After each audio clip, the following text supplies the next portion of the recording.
Un tema que analizamos de inmediato con un invitado en nuestros estudios en Caracas. Saludamos a José Antonio Ejido, doctor en Sociología de la Universidad de Marsella, escritor, articulista, profesor de la Universidad Central de Venezuela. Profesor, bienvenido a Telesur, ¿cómo le va? Muchas gracias por la invitación. A usted muchas gracias.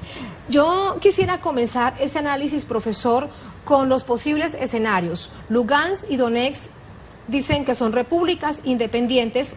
Este mismo lunes, Donetsk le pide a Rusia su anexión, su adhesión. El gobierno ruso se muestra cauto. ¿Qué puede pasar en un posible escenario que Rusia no lo acepte? Mire, lo primero que hay que decir que es en el territorio ucraniano en este momento las únicas autoridades legitimadas por el pueblo y democráticas son las autoridades de las repúblicas populares de Donetsk y de Lugansk. Las autoridades de la Junta de Kiev nacen de un golpe de Estado fascista apoyado por Washington, son totalmente legítimas y buscan legitimarse mediante unas elecciones presidenciales. Escenarios posibles.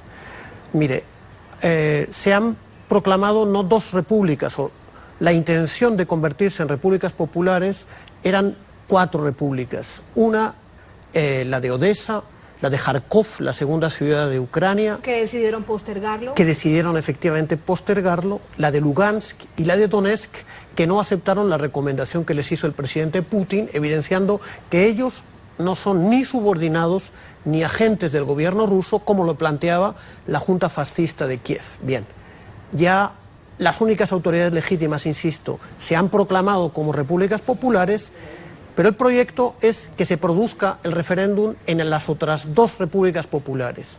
La situación no es fácil porque hay que recordar que el día 2 de mayo se ha producido un crimen demencial cuya responsabilidad es de la Junta de Kiev.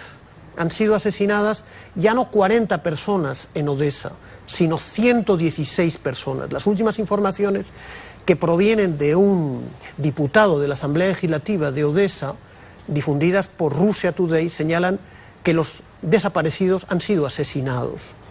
Por lo tanto, son 116 muertos. Usted imagínese cualquier gobierno del mundo que sea responsable de haber abrazado y de haber asesinado a 116 personas, pero eso buscaba una finalidad política, es frenar el referéndum en Odessa, destruir en la cuna la República Popular de Odessa, también hacer lo mismo en Kharkov, y con eso evitar la proclamación de una federación de repúblicas populares que ya tiene un nombre, se llama Novorossiya, la nueva Rusia, que busca en realidad crear, ellos lo han dicho abiertamente, un cordón sanitario, es decir, abrir una línea de defensa frente a una dictadura fascista que se reivindica abiertamente de los neonazis, de los nazis de la Segunda Guerra Mundial y que tiene todo el apoyo de la Unión Europea y de Washington.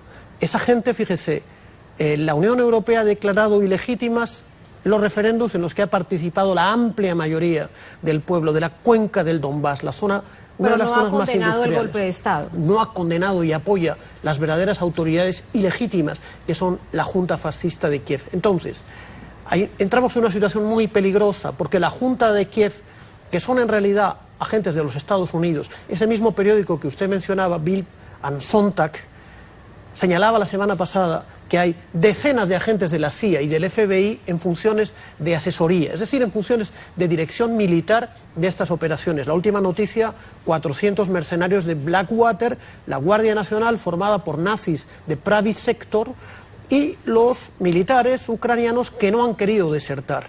Entonces ya no es una guerra civil, es una guerra de agresión de una junta ilegítima controlada por los Estados Unidos frente a un nuevo sujeto de derecho internacional, que son 2 repúblicas.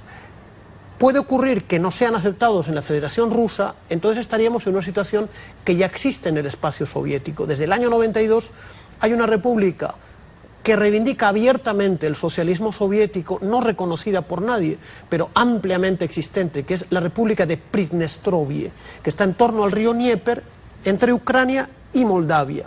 Puede que entremos en una situación de hecho... Y en términos concretos, si se llega a presentar este escenario que usted plantea, ¿cómo van a vivir? ¿De dónde obtienen presupuesto? ¿Cómo obtienen todo lo que se necesita para conformar lo que significa vivir en medio de una sociedad y de una república? Mire, Ucrania vive la destrucción de 20 años de restauración criminal del capitalismo, pero esas dos repúblicas y esas dos regiones que se han convertido en repúblicas populares son la zona más rica de Ucrania, son la zona minera, la zona industrial, la zona agrícola, donde se concentra el Producto Interno Bruto más importante de lo que fue una floreciente república industrial y agroindustrial. Ellos cuentan con la simpatía, con la solidaridad activa de lo que fue el segundo país más grande de la historia, que fue la Unión de las Repúblicas Socialistas Soviéticas. Hay un gran movimiento en todos los territorios de lo que fue la Unión Soviética en solidaridad con sus hermanos, no de raza. Eso no es un problema ni de raza, ni de cultura, ni de etnia. Es un problema de principios políticos.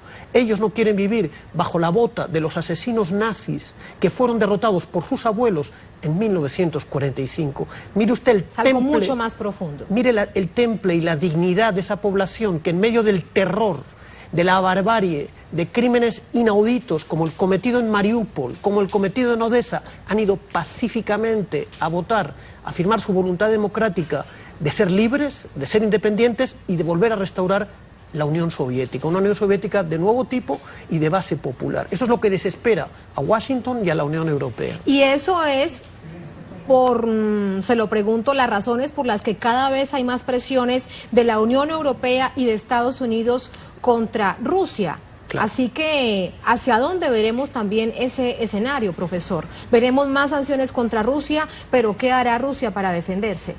El gobierno de Putin tiene una presión importantísima de su pueblo y de la oposición comunista para que no deje sola a las repúblicas populares del este de Ucrania. Ahora se ha producido la incorporación de Crimea, que ya perteneció a la República Socialista Federativa de Rusia, y vamos a ver si Putin acepta la presión del pueblo ruso, pero del pueblo de Belarus, del pueblo de Moldavia, del pueblo de Letonia, del pueblo de Kazajstán, de los hermanos soviéticos, de todas las nacionalidades, para que esos pueblos, esos millones de ciudadanos ucranianos no sigan el destino de los abrasados de Odessa. Entonces hay una situación realmente peligrosa donde estamos realmente confiados en que los planes de los Estados Unidos van a fracasar. Ellos querían una Ucrania dentro de la OTAN para golpear a Rusia y hacer del Mar Negro un mar de la OTAN, y hemos visto que Crimea se incorpora a Rusia y los pueblos obreros, mineros de tradición soviética más firme de Ucrania han abierto una línea de defensa contra la Junta fascista de Kiev. En este movimiento geopolítico, ¿cuál cree usted que va a ser el papel de China? Lo que ocurre es cuanta más presión contra Rusia, contra la Federación Rusa, cuanta más sanciones, más alianza hay entre China y Rusia, que se convierte en un bloque cada vez más aliado estratégicamente, estrechamente, para hacer frente a la arrogancia de los Estados Unidos. Hay otro tema que preocupa bastante con respecto a la ultraderecha en el viejo continente, en Europa. El próximo 25 de mayo hay elecciones europeas, elecciones parlamentarias. ¿Hacia dónde usted ve que va a derivar esta ultraderecha que, por ejemplo, está sentada en Kiev, pero también la vemos en España, pero la vemos también a nivel local en Francia? El capitalismo en crisis recurre históricamente a la guerra, al fascismo y al racismo. El capitalismo imperialista apoya a fuerzas tan supuestamente democráticas como los asesinos de Al-Qaeda en Siria. Todos sabemos que es una creación de los Estados Unidos para sembrar el terror en los pueblos árabes y musulmanes, apoya a los abiertamente nazis de Kiev y apoya a otras fuerzas fascistas en el mundo.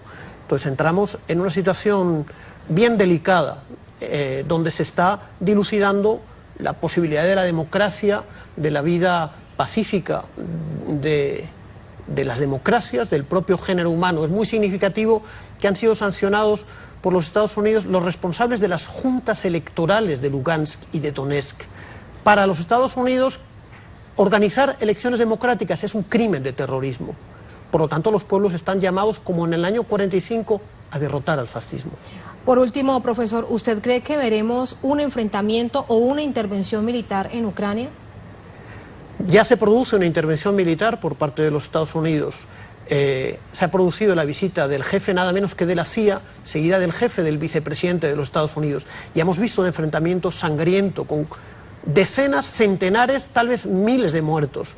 Y si el mundo, no solamente Rusia, China, el mundo no detiene la mano de los Estados Unidos, vamos a ver una guerra espantosa en Ucrania, como la vimos en el Cáucaso, como la vemos un poquito más abajo, que es Siria, cuya responsabilidad es fundamentalmente y únicamente de los Estados Unidos y de sus aliados. Pues ojalá que no se llegue a eso por el bien de la humanidad. Profesor, muchísimas gracias. Gracias a usted, muchas gracias. Habrá